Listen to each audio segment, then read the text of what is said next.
আজকে দেখাবো গ্রাম্য স্টাইলে পাটায় বাটা ধনেপাতা চিংড়ি ভর্তা।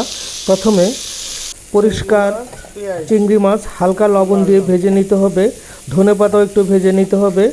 তারপরে কাঁচামরিচ লবণ দিয়ে পাটার মধ্যে একটু একটু করে বাটতে হবে এবং গ্রান বের হয়ে যাবে। তারপরে যোগ করতে হবে ধনেপাতা ভালো করে বেটে নিতে হবে, তাহলে সবুজ সবুজ রং আরও গ্রান আসবে। ভাজা চিংড়ি মাছ পাটায় দিয়ে সব কিছুর সাথে একসাথে বেটে নিতে হবে। পেঁয়াজ কুচি দিয়ে হালকা করে আবার বেটে নিলে তৈরি হয়ে যাবে মজাদার ভর্তা। সবশেষে একটু সরিষার তেল ছিটিয়ে দিলে একবারে আসল গ্রাম বাংলার স্বাদ লাগবে।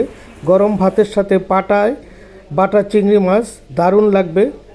ভিডিওটি ভালো লাগলে লাইক কমেন্ট করবেন, শেয়ার করতে ভুলবেন না। আপনার কাছে কেমন লাগে এরকম ভর্তা? দেখুন খুবই সুন্দর লাগতেছে, একটু কমেন্টস করুন। ধন্যবাদ।